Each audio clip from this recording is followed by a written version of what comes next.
yerimiz, vatanı koruyan etkerlerimize tälim berýär batyr serkerdelerimiz.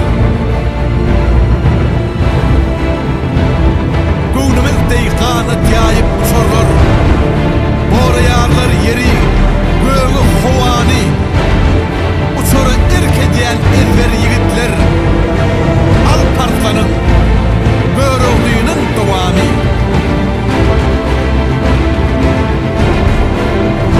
Yurdun boğrağına sak dursa koşun,